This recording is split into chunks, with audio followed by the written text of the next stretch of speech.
Yeah, there are ideals. Exactly. Okay. We have reached the 4 o'clock hour. It is Tuesday, October 17th. We are at the Del Norte Solid Waste Management Authority meeting. We're going to call this meeting to order, and could we take the roll? Commissioner Tompkins. Here. Commissioner Greeno. Here. Commissioner Wilson. Here. Chair Short. I am here. If you would all join me in say our Pledge of Allegiance. I pledge allegiance to the flag of the United States of America and to the republic for which it stands, one nation under God, indivisible, with liberty and justice for all.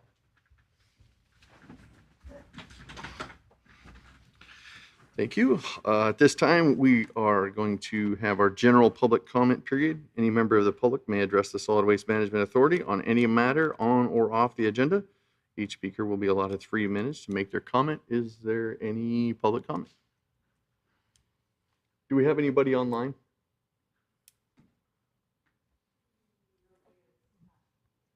Thanks, Rachel. Nobody online.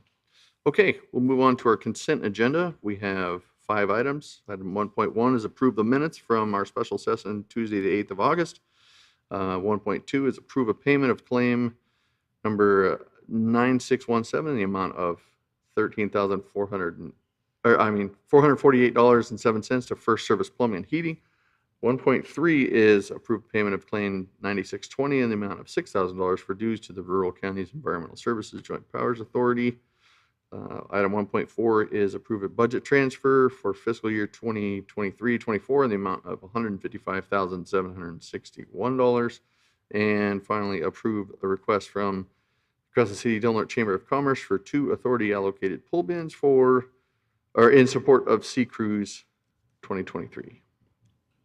I move to approve. We have a motion to approve the consent agenda. Is there a second? Second.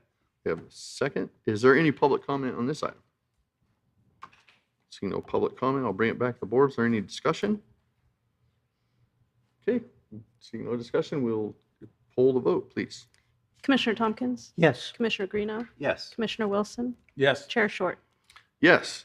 Okay, director's And report. just thank you to those, for making that sea cruise possible. Oh, And- happy to do it every time. And it's very nice to have that kind of suspended for that period of time. That's right. Well, it would definitely be a mess if they didn't get those bin pulls, because I'm sure the garbage cans downtown would be overflowing. And with Joel in the room, we appreciate you assuring the Chamber of Commerce that we could get that handled for them without our action, being we weren't able to have the meeting. I'm sure that was. There are so few things. They appreciated that. People to enjoy, and it's a good economic driver for us. So very welcome. Yes, sir. Okay, Ted, go ahead with director's report, sir. All right. Thank you, Chair Short. So there were a few days that were closed due to smoke levels, and in pursuit of that, I've asked our legal counsel to provide us a little bit more guidance as to the circumstances when and how we are to best protect our employees in our community. We had our scales recertified today. Weights and Measures came, and they regularly do that on an annual basis to make sure that all the customers can be assured that they get an accurate charge when they come to the Del Norte County Transfer Station. Attached to this director's report, you've got some information on fluorescent bulbs and ballasts that we were handing out during the fair, and is available through the Household Hazardous Waste Collection event. Kira and I have reinstigated a monthly radio program called Rethinking Recycling on KFUG that runs the Thursday after these meetings. So that's the first Thursday after the third Tuesday, but that's on 101.1 FM. This month we'll be talking about reuse, because this is often the month when people visit their thrift stores to look for Halloween costumes and decorations and such. So I'm sorry, Ted, what was the time of that? it's at 10 o'clock on 101, Cool. 101.1 FM, 10 a.m. on Thursday. Continuing on, thank you for the consent agenda approvals, including the budget transfer, which largely was populating the grant lines. This is a regular issue that comes up, and attached to the director's report is an email exchange I had with the county auditor, Clinton Chad. But essentially what happens is we have multi-year grants, and we always pass a balanced budget, but sometimes there's grant budgets that are left over or grant budget lines that we have to repopulate. And so that becomes a challenge because we have money left over, but it's not exactly clear exactly how much because that takes its own accounting process. And so it's an issue that happens every single year. And the bottom line is we're doing the best we can. But as you may recall, our budget approval process is in advance of the county's budget. So we draft a budget, I present it to the city council and the board of supervisors, they provide comments, and then the budget gets adopted by this board before the county starts their budgeting process. And so at one point, Mr. Shad suggested that we revisit the budget after everybody else has done the budget, and I just feel like that's pretty impractical because we already have to go through 3 meetings just to approve the budget once. I'm disinclined to have to do that twice every single year. So we're at where we're at, and thank you for approving that budget transfer. We have met with the city manager, Eric Weir, and Dave Yeager to look at ways that the city might be able to assist us with some of the work we have out at the landfill. We haven't yet followed through with that, but we're hoping in the coming months we might be able to have them help us with some of our maintenance activities. During the last month, during the power outages, want to let the board know that we did support the Gasky community returning. In addition to the food bins that were put out there by the Emergency Operations Center, we put a 10 cubic yard bin at the Gasky transfer station and received food waste from Gasky residents who are still cleaning out their fridges and freezers, and we took that for no charge as a support to the Gasky community. A couple meetings back, Commissioner Wilson did want to discuss bear-proof bins, and I'm hoping to discuss that at the next meeting, but these last couple months, John Perry of Recology has been busy driving trucks. They had a whole lot of business come into town and associated with the fires and the aftermath. And so he's been quite busy doing that and hasn't quite had time to assemble the information we want to have for that discussion. Looking at personnel, we'll be discussing a few items. There is the director's job description on item 6.1. A 1% cost of living increase on item 6.5, and in the closed session, we'll talk about some of the details of current status negotiations on the MOU, which is essentially our relations with our employees, and it describes all of those benefits. Moving on to other things that are not covered elsewhere. Attached to this director's report are some of the comments I've made on SB 54, as I'm part of the SB 54 advisory group, and the other items we'll be discussing through the rest of the agenda. I'd be happy to answer any questions, or I can move on to the financial reports. Any questions from the authority board? I do have a comment about our budget scheduling or process. Is there a reason we can't finalize our budget after the end of the budget year to get away from the problems that we're having with I mean, it seems like we pass a budget before we have the final year numbers, but we still have till October 3rd to finalize a budget. It seems like we could pass a draft budget so we have that spending planned and then come to our end of the year numbers so we didn't run into this issue, and then pass that final budget later on. Well, thank you for that suggestion. I can explore that, but my understanding is that under the bylaws, we essentially have to have our budget adopted by the start of the fiscal year, which for us is July 1. And while the county doesn't adopt theirs until October, ours under the bylaws is July 1. We do adopt a draft budget in June and adopt a final prior to October 3rd. By statute, we have to have it done by again, October for 3rd. So I don't know this if the board, bylaws- that's not the timeline that I'm familiar with. So I wonder if we have shouldn't- never had an approval of a final budget in October. or by October. By statute, it's October 3rd, if I'm not mistaken, is the date. But I wonder if we shouldn't explore. I mean, if it does say that we have to finalize a budget prior to the end of a budget year, I think we should probably look at maybe changing our bylaws language I'd be happy to flag that and pursue it with the auditor and see what we can come up with. Okay, thank you for that. That was my only question or comment, so. Okay. See what we can come up with on that. Part of the challenge, just to give an overview, the grants will cover some personnel expenses. But those aren't necessarily separately budgeted within the grants, and so it's always kind of a balancing act to figure out how much went to personnel, how much went to services at the end of each fiscal year, because essentially you're giving an interim fiscal balance of that grant in order to populate the grant for the future years. So we'll discuss that at a Okay. future meeting. Regarding financial reports, our balance sheet shows we have $2.149 million in the bank, plus $198,000 for last month's rent, and our total assets are a little over $5,032,000. In our AR summary, I once again appreciate Kathy Brewer for the good work she does keeping up on our accounts, and you'll see that we don't have any outstanding balances that are even either 60 days or 90 days old. So we're doing a good job collecting on outstanding balances. Looking at claims approved by director, once again, our two largest expenses are for the Hambro WSG for the good services they provide at the Del Norte County Transfer Station, and to $11,751 to the Del Norte County Auditor just for essentially card services, debit and credit card services. Moving on to the general financial reports and the monthly cash and charge reports. September was a pretty big month compared to last year. We brought in nearly $8,500 more this September than we did the prior September. And looking at both our main sources of revenue, the fees at the transfer station and our franchise fees, currently, at the end of September, we were $74,533 ahead of budget.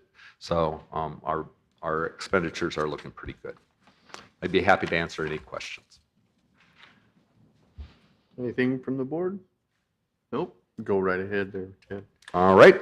So the next item is transfer station change order. As our September meeting was canceled, I was initially going to first introduce the subject to the board and ask for direction to negotiate the change order, but because this additional expense is explicitly called out within the agreement, essentially if more than 5 days go by when the arranger, in this case Hambro WSG, has to take another route to get to our disposal facility, then it's in the agreement that we negotiate additional compensation. So Rich Taylor and I met on a couple occasions with David Schlegel and Joel Wallen to review these numbers, and we believe these are reasonable numbers for the extra expenses they had during the 199 closures when they had to drive around to get to the Dry Creek landfill. So staff recommend approval of change order 33 for an additional payment to Hambro WSG for the additional transport expenses associated with the 199 closure in the amount of $49,877.08. Thank you, Ted. Any comments from the board? No? Is there any public comment on this item? Okay, see no public comment. I'll bring it back to the board for any discussion or a motion. Might be in order. Well, I just want to thank Hambro for their continued good service to the community, and thank you for working around our difficult situation that we had. But you do deserve to be compensated for that. So with that, I'll absolutely. Absolutely. The drivers are the heroes. With that, I move that we approve and adopt change order 33, authorizing additional payment to Hambro WSG in the amount of $49,877.08 as final and complete reimbursement for additional transport expenses during Highway 199 closure during the period of 10/30. Is that 10/31? 16 to the 30. The 16th through the 30th of August. 2023. Very good. We've got a motion. Second. And a second. God, really says a lot. 310 miles longer was the route that they had to take, resulting in 14,880 miles. That's a lot of trips, so we definitely appreciate the services provided to us. Okay, we've got a motion and a second. Can we pull the vote, please? Commissioner Tompkins? Yes. Commissioner Greeno? Yes. Commissioner Wilson? Yes. Chair Short? Yes. Okay, item 6.1, discussion and possible action and updated job description for the director. As we were discussing the structuring of the agency, one of the things that became fairly apparent pretty quickly was that my job description for the director's position had not been updated since I moved into the position following the departure of the prior director. At that time, there was not a lot of detailed examination of the content of that job description because I was already doing the job. As the board has asked for me to develop a transition plan, I'm looking at the possibility of the board wanting a job description that you can use to recruit and hire a new director. So this job description has been updated accordingly. So this is not a complete description of all of the things I do, because of course I've been doing the job for some time, but it is a description that I think would be appropriate for hiring a new director. Thank you, Ted. Is there anybody that has any questions or comments on the updated job description for the director's position? Seeing none, do we have any public comment on this item? Okay, I'll bring it back to the board. Means there's no discussion or comment. Motion would be appropriate at this time.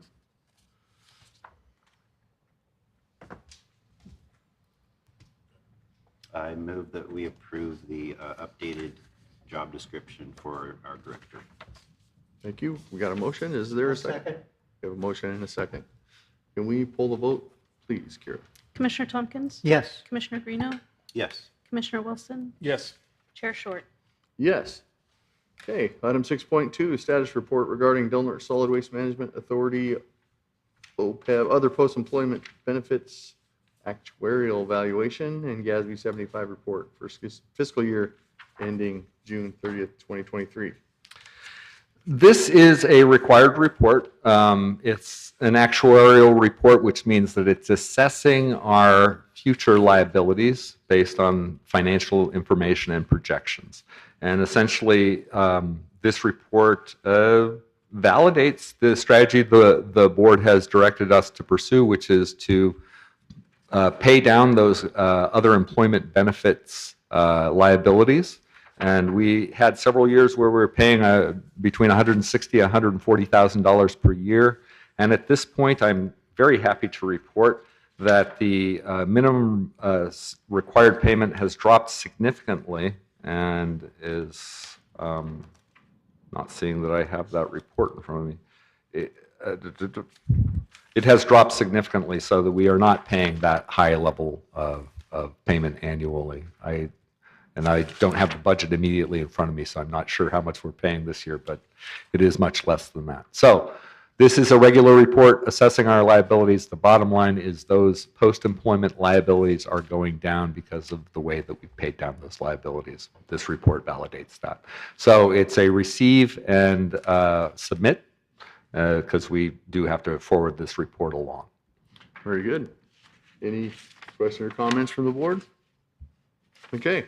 Moving on to item 6.3, discussion and possible action regarding adoption of an amendment number 2 to professional services agreement for computer information and technology support with Digital Needs Services, extending the agreement through October 31st, 2028.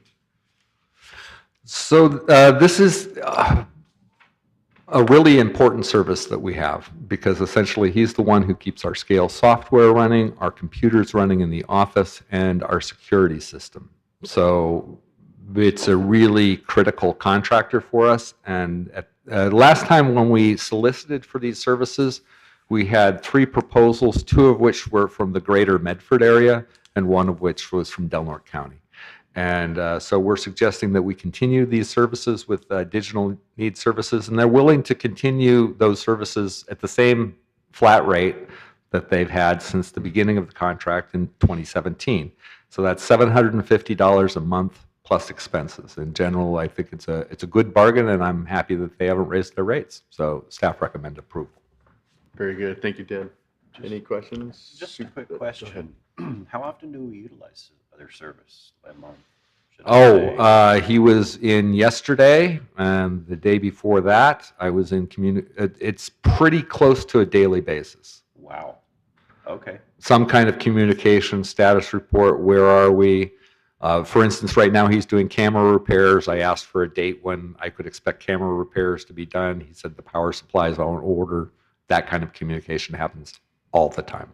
Excellent. Okay. And he's really right there for us. For instance, when we are updating our website, he's posting the agendas, and he's very responsive. I really appreciate that. I pretty much, when I have a problem, I can call him, and he's right there, no questions asked. Well, it sounds like it's an expense well worth it. Thank you, Commissioner Greeno. Mr. Tompkins, did you have anything? No? Okay. Is there any public? Can you verify that digital needs is they're good people? Yes, yes, I do agree. Any public comment on this item? Okay. Looking for a motion on this item. You're doing a good job. Okay. I move that we we approve and adopt amendment number 2 of professional service agreement for computer information and technology support with digital needs services, extending the agreement through October 31st of 2028. Thank you, Commissioner Greeno. We have a motion. Is there a second? Second. And we have a second. Will you poll the vote, Kira? Commissioner Tompkins, Yes. Commissioner Greeno, Yes. Commissioner Wilson, Yes. Chair Short. Yes. Okay, item 6.4, discussion and possible action regarding adoption of resolution 2023-02, authorizing submittal of a regional grant application for the SB 1383 local assistance grant to CalRecycle to support planning and implementation of programs related to SB 1383. Okay. Thanks, Rachel, for bringing up that PowerPoint. I have a few items to talk about. Next slide, please. So this is related to SB 1383, which is a statewide law. Yes? I don't Yeah, I'm have not- it on my screen up here. Nor mine. Yeah, these 3 screens are out. They were- I'm good. I can steal off of Supervisor That's Wilson's. the They were on when we started this meeting, but here just a couple minutes ago, they went out. They got tired. They did. They got tired. Right. Call our tech. Just gotta keep pushing the button. Oh, Jason's got something. I've got something. Kick it. I'm sorry. Unplug it. It's all your fault. It's all your I have it in front of me, so. Okay. Shall I talk slowly? Oh, there you There we go. go. Hey, look at there. Okay, Well, excellent. you're all back except for, Except for me. yeah. Oh, All right, Jason, you're we're out. good. All right. I can Thank you, share Rachel. off of either side. We're good. Thank you. So this is a reminder that this is all part of SB 1383, which is a statewide law that requires us to change the way we're managing organic materials and food waste so that there's a smaller proportion of those materials that are going to landfill. Because when they go to a landfill, they generate methane, which is a more potent greenhouse gas than carbon dioxide, and so is a concern. And so, but unlike other programs for solid waste and recycling, where this agency was formed largely to help with recycling and composting programs, there are many requirements under SB 1383 that need to be met by the city and the county and really can't be met by the authority. These include procurement of finished compost and enforcement of regulations with respect to Cal Green and limiting water usage on landscaping properties. Next slide, please. So This is a quick not a phone. description of how many of the requirements actually flow from the Board of Supervisors or the City Council to various departments outside and beyond the Solid Waste Authority. But we all have these requirements upon us, and so next slide, please. So there is a local assistance grant. We've received 2 rounds of funding under this local assistance grant to help us move towards SB 1383 compliance. And there's another round, and the submission deadline is before our meeting next month. So this discussion is trying to move towards getting direction and approval from the board so that we can submit that application. Because neither the city nor the county are pursuing this grant, and so if the authority does not apply for the grant, essentially those implementation funds devoted to Del Norte County would be sitting on the table. So if we don't apply for these funds, that doesn't make the requirements go away. We still have to do the programs. And so to me, it just makes sense. As long as we got to do the programs and the funding is available, we should pursue the funding.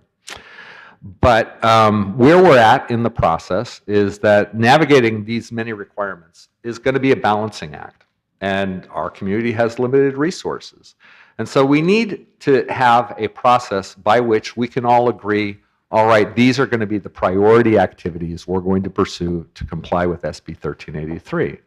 And the board needs that as much as staff does, because this is going to be a multi-year commitment, and people are going to be second-guessing us about whether or not this is the right thing. And so we want to have a community process where we all believe and concur that, yes, these are the priorities we're going to pursue. Next slide, please. So what are some of these potential programs we might consider? Under SB 1383, we are required to expand food rescue and redistribution. We have some of those relationships. We could build upon them. There's the need to establish contracts or new composting facilities. There's need to establish new ways of managing food scraps. There's potential facility needs. We've discussed the potential for a northern transfer station. We do have property next to the Del Norte County Transfer Station that could potentially be developed as a resource recovery park. There's questions about how much support we might want to provide to community gardens and composting outreach for finding ways to sequester carbon, in addition to looking at ways that we might be able to manage our organics differently. Similarly, both the Yurok tribes and the Talawadine Nation are pursuing similar programs, so there might be greater opportunities for partnerships with those entities. Both the city and the county will have monitoring and enforcement obligations under SB 1383. Perhaps some of these resources can be devoted to those tasks. We also have procurement requirements for instance, buying finished compost or mulch products for use in parks and recreation, for example. Again, this is an area that the authority has limited capacity to help the city and the county plan for. Then there's also the possibility of negotiating for changes in collections. As the board has heard me talk about before, many urban communities are required to do separate food waste collection. I am very hesitant to pursue such a program here in Del Norte County, but we may be talking about that further. And then, of course, there's the general transition planning. And then there's other possibilities sort of a little bit outside the solid waste and recycling framework, but still community needs that might come up because they are related. And that includes stormwater management and litter control through our stormwater systems. Preparation for community disasters. We just had the big fires in the aftermath in Gasky, and we had a whole lot of meat waste all at once. So to me, it's somewhat ironic that here we are planning on what can we do about food, and we just had a disaster which was a poster child of an example of some of the problems we have when the power goes out in our community. And then, of course, there's also the possibility of talking about community cleanups and programs for the unhoused, and how do we keep those materials off the landscape. So the bottom line is we have lots of different ways we might go, but we want to have a process by which we're all agreeing to be going in the same direction. And so that's what I think might be a good use for these funds. Next slide, please. So I believe we at this point, good pursuit of these funds would be to convene a series of meetings with the Solid Waste Task Force and other interested members of the public to discuss and understand program requirements and options, and then to select and recommend priority actions for the authority in the short and medium term. Sometimes the next 5 to 15 years. What's the plan? We already have a consultant, Mary Pitto of Pitto and Pitto, and they've been quite helpful in helping us navigate the SB 1383 requirements. And what I would anticipate is we'd start a meeting, we'd take notes, we'd come back with the additional research that was necessary. That information would be disseminated to the members participating in that committee. Then we'd have another meeting, make some more decisions. And so there'd be this back and forth between the folks who are committed to going through this process and our consultants. And so I do think it's important that this actually be a formal community process, because when you start talking about food rescue and redistribution, in order to understand where we might want to go, you need to invest the time to understand what we currently have and what program opportunities there may be. And so in order to have a comprehensive discussion of all these programs, we need to have folks who understand the ramifications of those programs. So potential participants could include the Solid Waste Task Force members, authority board members if you're inclined, representatives from the city, the county, the tribes, food rescue and redistribution organizations, community garden volunteers, 4-H. You get the general idea about groups that might be involved. But next slide. So the actions we're looking for today are, if you have any feedback or guidance for developing this application, like I said, the application's due before our next meeting. So if the board wants us to pursue this, we'll be doing it in the coming weeks. And then the official action that's really required is adopting Resolution 2023-02, authorizing submittal. If you don't adopt that resolution, we will not be submitting an application because it would not be approved. Very good. Thank you, Ted. Commissioner Wilson, I'm sorry, Commissioner Wilson, Mr. Greeno. Yes. Director Ward, you stated that this was Del Norte County's portion. Does that mean this is the total amount that we would have had allocated, or are there other funds available if, say, the city was to go out and throw in an application? If the city wants to pursue an application, there's $75,000 allocated to the city. I did send an email to both the city manager and to the county CAO and let them know about this to ask if they were interested, and neither the city nor the county indicated they were interested, but that they did support the authority's application because it would help them implement their programs. Okay, so the funding that we're applying for would have been going to the city, but is now coming to the authority. That's correct. Okay. And I understand these are city and county responsibilities, and my full intent is to make sure that these resources are available to do that. In all honesty, at this point, I don't think we're going to need the full amount just to do the planning process. So I anticipate as we submit, as we refine this proposal, there will be some allocated fraction for implementation. Okay. So that the planning process isn't the end. There's still some funds left for the next steps. All right. Okay. Any other questions or comments? No? And still no public comment? Okay. I'll just say this, I'm still not a big fan of 1383. I think it's a little absurd for some counties. It's a one-size-fits-all solution to a problem. But it's law, and we have to abide by the law. So it's nice that they are kicking a few dollars down our direction from our tax dollars. So I think we should apply for it. Good deal. I'm looking for a motion then. Okay, I guess You're on a roll. Go right ahead. Continue. I move that we adopt Resolution 2023-2, supporting the authority application on behalf of Del Norte County and the City of Crescent City for a CalRecycle grant to support planning and implementation of programs related to SB 1383. Very good. Is there a second? I'll second. Thank you. We have a motion and a second. Any further discussion? Okay, Kara, will you pull the vote, please? Commissioner Tompkins, Yes. Commissioner Greeno, Yes. Commissioner Wilson, Yes. Chair Short. Yes. Okay, item 6.5, a discussion and possible action approving a side letter and increasing wages for all authority employees, except the director, by 1% as a cost of living adjustment. Ted?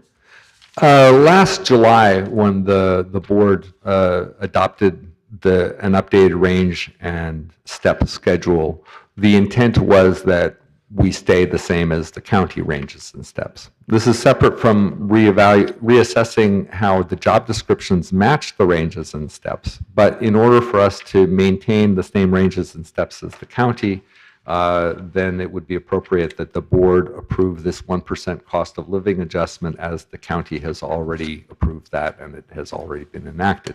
So if the board does not pursue this, then essentially we're back in the same circumstance where there's a separate range and step for the authority employees than the county miscellaneous employees. So this, my understanding from the last board action was that the intent was that the county miscellaneous employees' ranges and steps match the authorities' ranges and steps, and that's what this action would do. Very good. Commissioner Wilson? Yeah, my only comment to this is that the 1% that was allocated towards the employees was a negotiated item through SEIU. And since this is basically mirroring that, my only is to urge that you go back to SEIU, propose that. If they can agree to that 1%, then I would see no issue. I don't see them why they wouldn't, but sometimes they like to throw a. There is a side letter attached to the staff report, and we have discussed this, and I believe the union supports it. So they have taken a vote on it? Yes, they have. Oh, I don't see in the side letter, but that's all right. If we've got a side letter in hand, then that's good enough for me. Any other comments? Any public comment on this item? Okay, seeing no public comment, bring it back to the board for any further discussion or a motion. I move to approve the 1% increase to the salaries as per the request. Very good. We got a motion. Is there a second? Second. We have a motion and a second. Kira, would you pull the vote, please? Commissioner Tompkins, Yes. Commissioner Greeno, Yes. Commissioner Wilson, Yes. Chair Short. Yes. Okay. Item 6.6, discussion and possible action regarding sending letters to Senator McGuire and Assemblymember Woods supporting recommendations within the Little Hoover Commission Report 274 on reducing California's landfill methane emissions, SB 1383 implementation. This letter would address the concerns that Commissioner Greenough just expressed, and that I concur. Many of the findings of this report from the Little Hoover Commission confirm that SB 1383 has issues when implemented in rural communities, and there needs to be further discussion, and we will advocate for legislation that will address some of those concerns.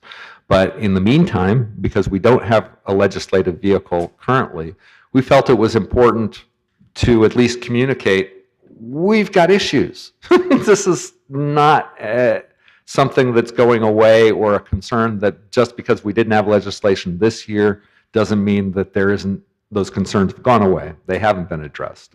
And so I won't be specific about which of the recommendations we support or don't support, because I think that will be fleshed out in the legislation, which I anticipate in the coming legislative session. But in general, we agree with much of this report, and that SB 1383, as implemented in rural communities, there are some real issues that need to be addressed, and they're not currently. I think I'll leave it at that, because there are details in the report that you can dive into if you'd like. Very good. Okay. Is there any public comment on this item? Okay, I'll bring it back to the board for any comments or questions. Well, I think I made my position very clear. Okay. I'd like to say that I'm really having a little bit of issue with this letter, because It seems like the Little Hoover Commission is supporting the premise of 1383. They're just saying, hey, we need to back up and throw more money at it so everybody can get their infrastructure in line. Frankly, I think 1383 is kind of ridiculous in the first place. So I don't know if I can really support sending this. So some of the recommendations in the Little Hoover report, for instance, recommendation number 7 says the state should permanently exempt counties that produce less than 200,000 tons per year of waste from SB 1383 requirements, including edible food recovery, except to provide options at self-haul facilities for residents to separate their organic waste from their trash. So there are really specific ways in which they say the same kinds of things I've heard this board say.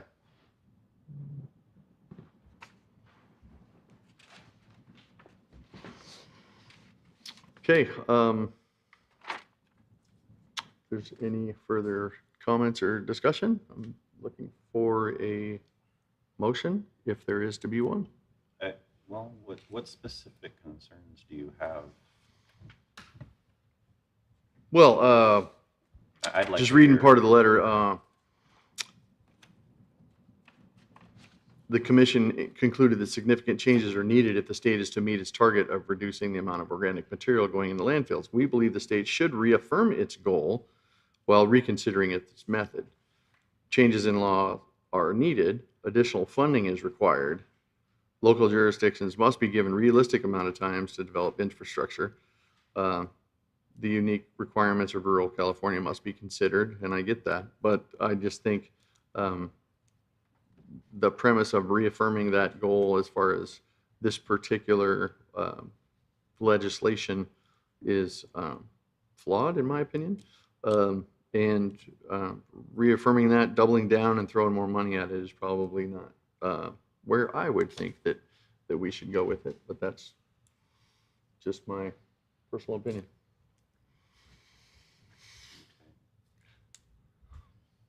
So I'm looking for a motion. Is there, if there is to be one? Yeah, my concerns on this are the purposes of the county and the city not pursuing the dollars available because they are, by de facto, as you say, the enforcement process in the 1383.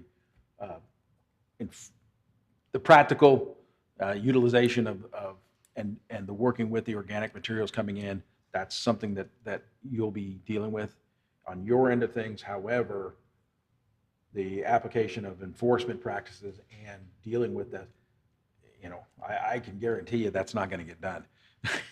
I mean, we don't deal with very serious items the way that we should because we don't have the resources or personnel already in line to deal with this, and the funding available is not sufficient to enhance that process of getting additional personnel, even if we could hire them.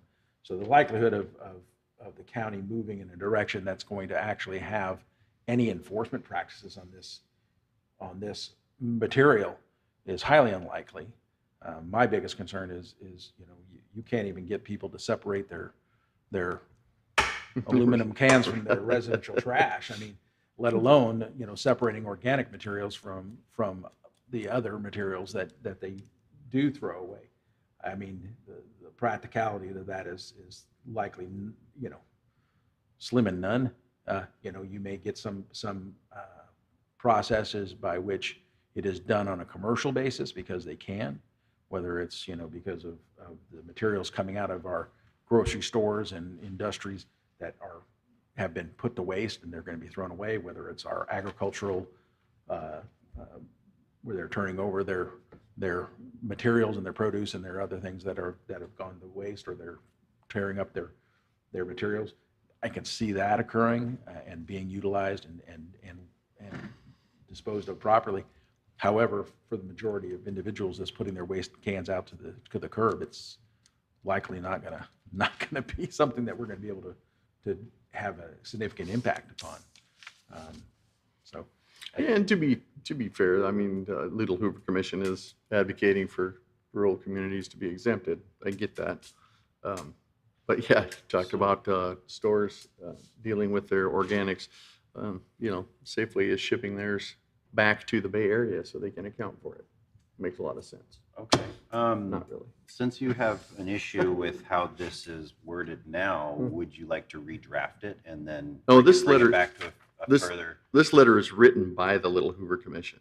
No, it's not. It was based on a similar letter composed and sent already by the Humboldt Waste Management Authority, and I redrafted it. It did not come from the Little Hoover Commission at all. Oh, the one I'm looking at is signed by Pedro Nava, chair from. the Little Hoover That Commission. may have been part of the text itself, but the hopefully the cover sheet on where it says 6.6 in the lower right-hand corner, addressed to the Honorable Gavin Newsom, that would be the letter we would be looking for approval to submit. Oh, back up a couple of pages. I got you. I was talking about the letter by the Little Hoover Commission.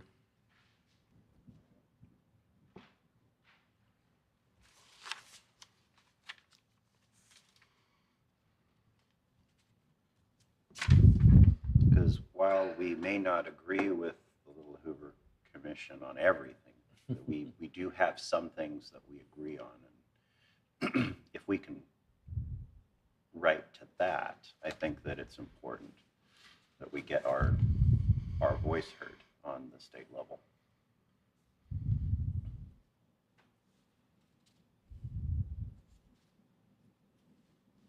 What do you think? Do you think that letter should be redrafted? Frankly, I misread that. I thought we were mirroring what the Little Hoover Commission was saying, and that was going to be part of our letter. So I just misinterpreted that. I apologize. Okay.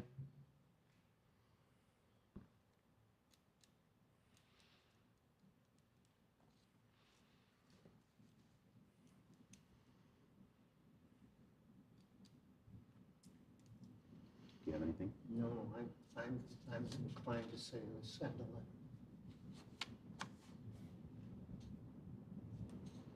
Okay, our letter, just for clarity, our letter says, in the year ahead, Delaware Solid Waste Management Authority intends to work with our partners at the Rural Counties Environmental Services Joint Powers Authority to advocate for legislative and regulatory changes to address our concerns, most of which have been identified and described within Little Hoover Commission Report 274. So I will would be in support of sending our letter. I'm sorry that I misinterpreted what we had going there. So